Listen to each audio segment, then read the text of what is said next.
What is going on, guys? Briar Rabbit here. Today I want to talk a little bit about the Hori SwitchPad Pro. This is the controller that I've been using to play my Switch in portable mode for, Jesus, feels like it's been 2 years now. I've been meaning to make a video about this for a long time, but life. This thing comes in this Demon X Machina branding. I don't know if they actually make this special edition anymore, but I do know they now make it in red and blue and black, so you can pick these up. I'll put a link down to the Amazon affiliate link in the description as well, so you can pick these things up for yourself. But these things are kind of a party trick for me for the Switch. They have increased my enjoyment of the Switch itself tremendously. I'm going to take them off real quick and demonstrate what my problem is with the regular Joy-Cons so I can better show why I like these so much. So the Joy-Cons are pretty cool because they really kind of keep that slim profile of the Switch. Obviously, they're pretty small. The sticks are low profile, so it really makes the thing quite portable and easy to take with you on the go. But when I'm around the house, when I'm sitting on the couch, when I'm in bed and I want to play some Switch, I find that my hands cramp up fairly quickly when I'm using this because the analog stick is so low depth, because the Switch itself is so thin.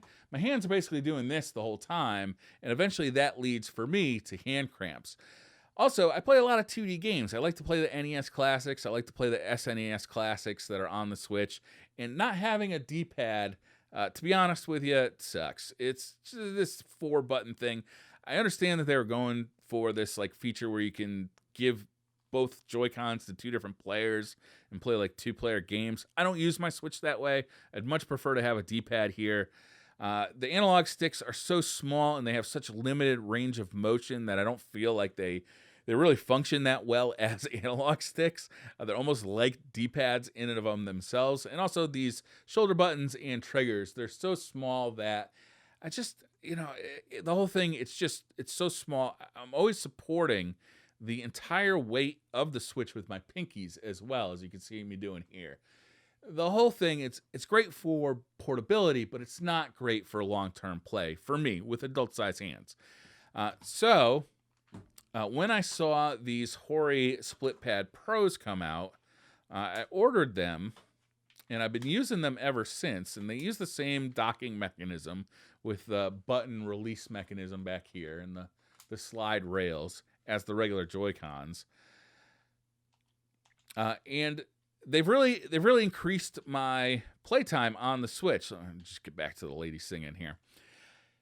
I really like these things. There are a couple of caveats about them. I'll talk about that in a second. But what you're going to notice right away when you get this in your hand is it fits into your palm like a normal controller for the Xbox, for the PlayStation, even the Nintendo Switch Pro controller. It just has more of a substantial feel. It is much thicker. You can see it, the profile here, it sticks up a fair amount above the screen. It's almost 3 times the height, maybe even 4 times the height of the Switch. So if you do want this to be portable, if you're going to be throwing it in a bag or a case a lot, it's not going to be as portable. And most of the Switch cases that are custom made to fit Joy-Cons, obviously they're not going to fit because this thing is much bigger now. But if you primarily play your Switch around the house, maybe on the couch, maybe in bed, this thing just increases the comfort factor of playing Switch in a huge way. You can see that the triggers are much bigger and the shoulder buttons are much bigger. This feels a lot more like a Switch Pro controller. The face buttons are a normal size face button like you'd see on other controllers. The analog sticks are, well, to be honest with you, I think the analog sticks might be the weakest part of this product. They're much better than Joy-Cons, I'll say that. Joy-Cons, they don't have the drift issue that Joy-Cons do, and they're full-size analog sticks, but they're a little bit light to me. I'd like to see a little more resistance on these analog sticks. Otherwise, they're fine. I've been playing quite a bit of Monster Hunter Rise lately with them, and I haven't had a problem with them. It's got an actual D-pad here, which I love. I actually beat Castlevania for the first time on this D-pad. I've played a bunch of The Messenger. I've played a bunch of Street Fighter, and I really like this D-pad. It's not the best D-pad I've ever used, but it's far from the worst, and it's completely usable. It does have turbo functionality, which is pretty nice. It also has these back buttons on the back of each controller. Now, the thing about these back buttons, or these, I don't know, triggers, or what do you call them now? Paddles, is that they only work with buttons on the controller they are on. So, for instance, the back button on here can work with any of these face buttons. The back button on here can't work with any button on this side. It can only work with the D-pad or one of the triggers. So you can assign it to be one of these buttons or a D-pad button, but you can't, for instance, assign it to be B or A, which is, kind of a bummer and limits the usefulness of it a bit. But to be honest with you, I don't use it that much anyway, so I don't really care too much. The main feature of this is the comfort. The way this thing sits in the hand, the size of it, the size of the analog sticks, having an actual D-pad instead of 4 separate buttons, having full-size buttons instead of the very small ones on the Joy-Con. That is the party trick here, and it is very successful at this. I'm able to play my Switch much more in portable mode because of the Hori Split Pad Pro. This isn't a product endorsement. I know it kind of sounds like one, probably. This is something I've paid for. I've talked about it a ton of times on different podcasts, but I really like this. This thing is quite good. I wish I had made a video about it sooner. But now, frankly, it's cheaper than when I bought it, and you can get it in different colors and without the Demon X Machina branding, which, frankly, I've never played that game, and I don't care about it at all. So that is my review of the Split Pad Pro. Let me know if you guys have any questions in the comments.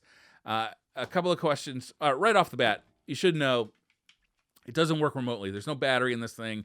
There is no RF transmitter in this thing, so it's not like a Joy-Con where you can have it, on its kickstand and be using it remotely with a Joy-Con in your hand separated.